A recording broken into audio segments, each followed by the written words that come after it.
dahil ninakaw nyo lahat ang pera. Ghost project. Wala pa kayong mga kaluluwa. Hindi ko alam kung ano. Wala kayong Panginoon. Wala kayong kaluluwa. Wala kayong isip. Iniisip nyo ba yung mga kapwa nyo? Masyado kayo magnanakaw. Hindi na kayo makatao. Hindi kayo tao. Demonyo na kayo. Kasi wala kayong awa. Wala kayong konsensya. Saan nyo yun? Saan nyo dinalang lahat ng pera ng taong bayan? Yung kami, alam nyo ba, 23 years kami sa abroad ni wala nga kami kahit na kalahating milyon.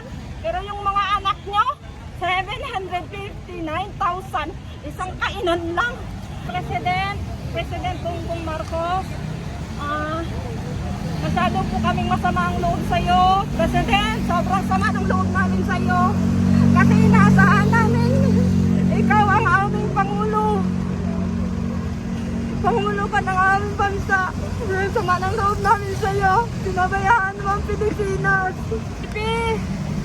Ikaw ang aming gusto. Pero binigay mo kay BBM. Binigay mo sa kanya. Nagtiwala kami sa'yo.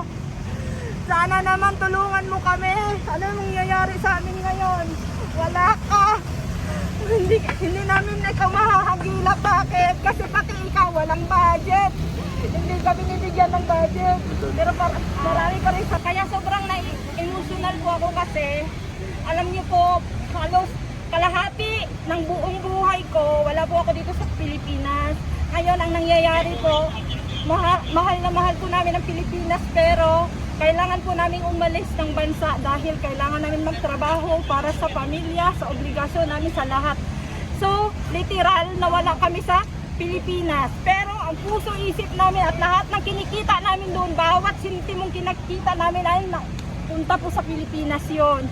Ngayon sobrang nasasaktan kami kasi ninanakaw lang ng mga politikong magnanakaw. Ba? Wala kayong mga awa. Hindi kayo naawa sa mga Pilipino. Ano naman kayo? Kita nyo naman pag uulan, baha, lubog. Kawawang kawawa, kahit yung mga balot lindor, lumulutang sila, okay lang. Nagtitinda pa rin sila. Pero kayo, ninakaw nyo lahat. Imbis dapat na pagawa nyo dyan sa mga projects. Pero hindi nyo ginawa dahil ninakaw nyo lahat ang pera. Ghost project. Wala pa kayong mga kaluluwa. Hindi ko alam kung ano. Wala kayong Panginoon. Wala kayong kaluluwa. Wala kayong isip. Iniisip nyo ba yung mga kapwa nyo? Masyado kayo magnanakaw. Hindi na kayo makatao. Hindi kayo tao, demonyo na kayo. Kasi wala kayong awa, wala kayong konsensya. Saan nyo yun? Saan nyo dinalang lahat ng pera ng taong bayan? Yung kami, alam nyo ba, 23 years kami sa abroad ni wala nga kami kahit na kalahating milyon. Pero yung mga anak nyo, 759,000, isang kainan lang. Hindi ba kayo? Nakakatulog pa ba kayo? Grabe kayo, masyado yung masasakyan nyo, sobrang mamahal. Kami, OFW ng 20 years, may motor, wala nga kami. Bakit? Kulang ka para sa pamilya, pero okay lang yun. Pero kayo, anong ginawa nyo? Sobrang mamahal ng mga sasakyan nyo. Tapos, okay lang yun. Wala naman kami, inyo lang naman yun. Sabi, pinagtrabahuan nyo yun. Pero ngayon pala, nalaman namin, pera ng taong bayan pala yun. Hawa kayo, tigilan nyo na yan. Kung ayaw ninyo, na mamimigay kayo sa mga Pilipino, bumaba kayo sa mga pwesto nyo. Ibigay nyo sa iba. Kasi yung iba hindi madamot. Ibibigay nila yun sa project. Lahat ng project, bibigay nila yun. Tapos gagawin nila lahat ng proyekto para sa mga Pilipino. Kayo bumaba na kayo. Ayaw nyong magpakulong, bumaba kayo. Tapos yung sobrang pera, ibalik nyo. Maawa kayo. Para yun sa mga Pilipino. Please lang, ibilan nyo na pagnanakaw nyo. Maawa kayo. Sana makarating ito kay Speaker Romualdez, kay BBM. Kayo ang pinakadalawang taong makapangyarihan sa Pilipinas. Maawa kayo speaker, maawa kayo BBM. Maawaan niyo ang mga Pilipino. Kung hindi niyo na kayang magsilbi sa bayan, baka pwede bumaba na lang po kayo. Kasi kawawa yung mga Pilipino. Maawa po Mother, kayo. tanong ko lang po bilang isang simpleng mamayan ng Pilipinas, naniniwala po ba kayo na walang kinalaman ang mga senador? Kasi ngayon nagkakaroon kasi ng turuan, di ba? Yung senador kagaya ni Senator Jinggoy is talagang dinideny nila sila, Villanueva, dinideny din nila kahit na tinuturo sila. Para sa akin, bilang ordinaryong Pilipino, hindi ko talaga yan alam. Wala talaga akong alam dyan kung totoo bang wala silang nanakaw, wala silang nakuha. Ang sa amin lang talaga, yung pinaka puno dyan, siya yung mag-aayos niyan. Sinong puno niyan? Si House Speaker? Si BBM. Maawa kayo, ayusin nyo yan. Hindi na namin enough! Enough! Tama na, sobra na! Palitan mo na, President. Kung ano ang dapat palitan nyo na po sila. Maawa po kayo. Maawa kayo sa Pilipinas. Wala tayong ibang bansa kung hindi Pilipinas lang. Kahit nandun kayo sa ibang bansa, maliit pa rin yung tingin nila sa inyo dahil hindi naman nila kayo kauri. Dahil Pilipino kayo. Sana pagyamanin ninyo ang Pilipinas. Yun ang dapat niyong gawin. Sana maawa kayo sa bawat Pilipino. Kung ngayon wala naman lang din kayong awa, tama na yung ginagawa nyo, tama yung pamimera nyo, mag-resign na kayo. At kung may sobra pang pera dyan, sulit nyo na taong bayan. Yun lang po. Mother, ano na lang po, ano yung panawagan nyo from kay, mag-upisa tayo kay President Bongbong Marcos, tapos kay VP Sara Duterte, tsaka kay Martin Romualdez. Anong mensahe nyo muna kay President Bongbong Marcos? Kay President Bongbong Marcos,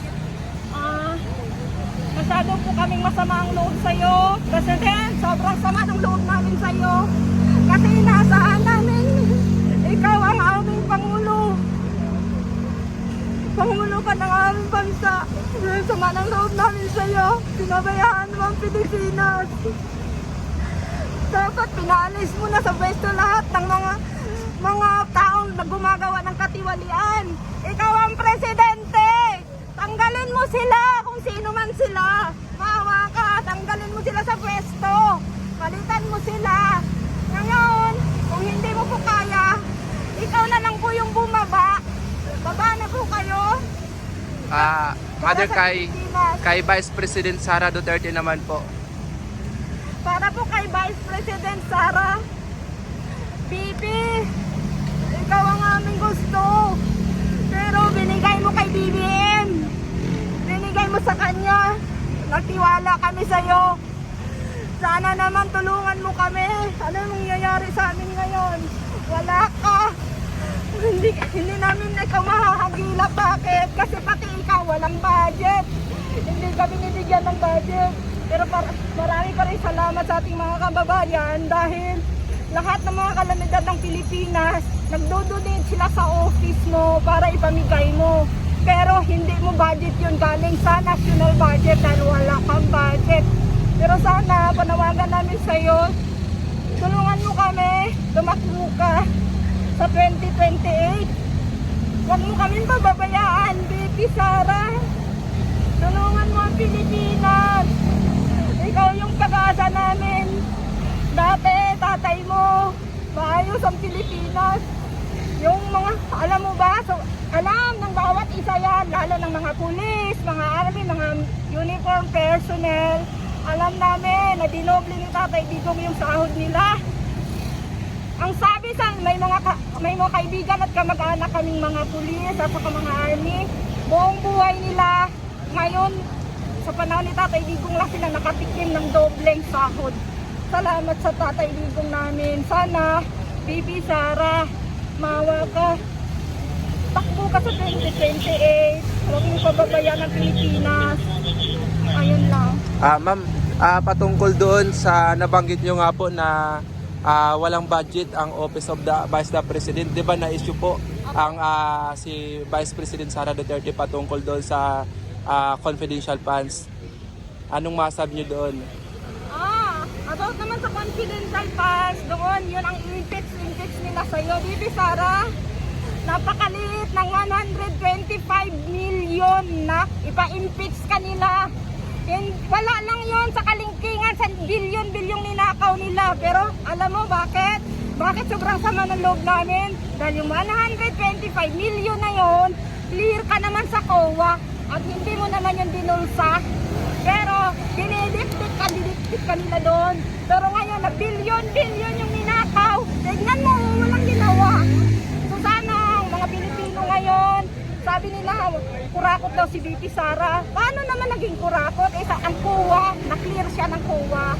Pero sige, yun ang paniniwala nyo. Sige, sabihin natin, binulsa niya. Okay, sabi niya, binulsa eh. Pero, pakinggan nyo muna yung COA, clear naman siya. O, sige ngayon, yung bilyon-bilyon, saan yun?